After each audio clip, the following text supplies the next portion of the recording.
Level 1. The zero state, gravity's grip. At the very beginning, you do not own money. Money owns you. When you start at zero, your relationship with the world is entirely transactional. You exchange an hour of your life for a set number of dollars, and almost as soon as those dollars enter your account, they are claimed by the immediate demands of survival. Rent, groceries, insurance, utilities. The basic price of existing in modern society. In this phase, the concept of compound interest is nothing more than a theoretical line in a textbook. It has no practical meaning to you. If you have $500 in a savings account, a 10% annual return is $50. $50 over the course of an entire year does not change your life. It does not pay a bill. It does not buy you freedom. It is a rounding error. And because the returns are so microscopically small, the psychological incentive to save is incredibly weak. This is where gravity is at its strongest. To save your first $10,000, you cannot rely on the markets, you cannot rely on investments, and you cannot rely on luck. You have only one tool: raw, unadulterated discipline. Every dollar you save is a direct result of a choice to say no. No to a better apartment, no to dining out with friends, no to the subtle, comforting luxuries that make a difficult life feel slightly more bearable. The tragedy of Level 1 is that the effort you put in feels entirely disproportionate to the results you see. You might deny yourself every minor pleasure for 6 months, living on the bare essentials, only to look at your bank balance and see a number that still feels laughably small. A single car repair, a sudden medical bill, or an unexpected transition between jobs can instantly erase half a year of discipline. This is the phase of constant friction. You are trying to launch a rocket, but the Earth's gravity is pulling on every single ounce of fuel you possess. Most people do not quit building wealth because they are lazy. They quit because the feedback loop at this level is entirely negative. You sacrifice, you sweat, you deny yourself, and in return, you get a tiny, insignificant balance that doesn't seem to make any difference in your daily survival. To survive Level 1, you must accept a harsh truth. You are not yet investing. You are merely surviving the gravity of zero. Level 2. The friction phase, $10,000 to $50,000. If you manage to break through the initial pull of gravity and accumulate your first $10,000, you enter the friction phase. This is where the grind truly begins to test your mental resolve. At this level, you have a small buffer. You are no longer one missed paycheck away from total disaster, which brings a brief, fleeting sense of relief. But this relief is quickly replaced by a deeper, more exhausting realization. The mountain is far higher than you realized, and your progress still feels painfully slow. This is the stage where you begin to put your money into the market. You open an investment account, you buy your first index funds, and you wait. You expect to feel the magic of compounding. Instead, you feel nothing but volatility. Let us look at the math. If you have $20,000 invested, and the stock market has a spectacular year, returning 10%, you make $2,000. $2,000 is a meaningful amount of money, but it took an entire year of market growth to achieve it. In that same year, you likely had to actively save $10,000 or $15,000 from your own paycheck to keep your momentum going. This reveals the frustrating reality of Level 2. 80 to 90% of your net worth growth is still entirely dependent on your savings rate, not your investment returns. Your money is not working for you yet. It is merely sitting in the back seat, occasionally tossing a handful of change forward while you do all the heavy driving. The psychological toll of this phase is immense. This is where lifestyle creep becomes a predatory force. You look around at your peers. They are buying newer cars, upgrading their homes, taking vacations, and wearing clothes that signal success. You, on the other hand, have $30,000 or $40,000 locked away in an investment portfolio that you cannot touch. On paper, you are doing better than them. In reality, your daily life looks almost identical to, or perhaps even humbler than, someone who is deeply in debt. You begin to ask yourself the dangerous questions. Why am I doing this? Why am I driving a 10-year-old car when my coworker just leased a brand new luxury SUV? Is the sacrifice worth a few $1,000s of silent, invisible wealth in an investment account? To pass through Level 2, you have to develop a form of financial stoicism. You must learn to value the invisible security of your growing assets more than the visible status of depreciating liabilities. You are building the foundation of a structure that is still underground. To the outside world, nothing has changed.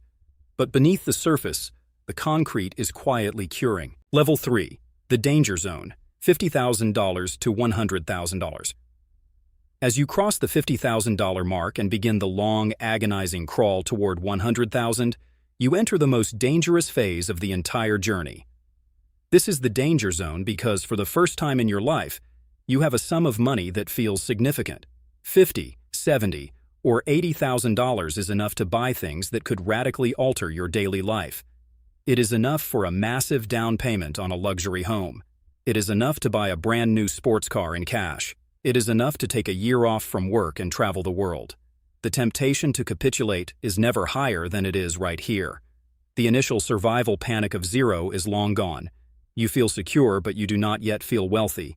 You are in a financial purgatory. You have worked incredibly hard for 3, 5, or maybe 7 years to accumulate this sum, and the fatigue of constant saving is starting to wear you down. The brain is highly skilled at rationalizing bad decisions. It will tell you that you have earned a reward. It will tell you that life is short, that you should enjoy your youth, and that you can always start saving again later. Many people build their net worth to $75,000, only to liquidate a massive portion of it for a wedding, a luxury vehicle, or an expensive lifestyle upgrade, resetting their clock back by several years. Furthermore, the math at this stage still requires your constant attention. If you have $80,000 invested and the market drops by 15%, you suddenly lose $12,000 in a matter of weeks. That is a devastating blow. That is $12,000 of your hard-earned post-tax income, money that took you months of discipline to save, seemingly evaporating into thin air. This is the moment where many people panic and sell. They decide the stock market is a scam, that investing is just gambling, and they retreat to the false safety of cash. Or worse, they spend what they have left before they can lose any more. To survive the danger zone, you must understand the concept of critical mass. You are so close to the point where the engine starts to run on its own, but you are not there yet. You have to treat your growing portfolio not as a pool of money to be spent, but as an employee that is still in training. If you fire your employee now, you will have to go back to doing all the work yourself. You must keep your head down, block out the noise of the market, ignore the quiet whispers of temptation, and push through the final, heaviest mile of the climb. Level 4. The escape velocity, $100,000 to $300,000. Then quietly, without any celebration or fanfare, you cross the threshold. Your net worth reaches 6 figures. The first time you see $100,000 in your account, something fundamental shifts inside your mind. The milestone itself is largely psychological, but the mathematical reality that accompanies it is profoundly real. This is the moment you achieve escape velocity. At $100,000, the power of compound interest ceases to be a theory. It becomes an active, tangible force in your life. Let us look at the transition in the numbers. If you have $100,000 invested, an average 7% return in the market generates $7,000 a year. That is almost $600 a month of entirely passive growth. You did not have to trade an hour of your life for that $600. You did not have to deal with a difficult boss, commute through traffic, or sit through endless meetings.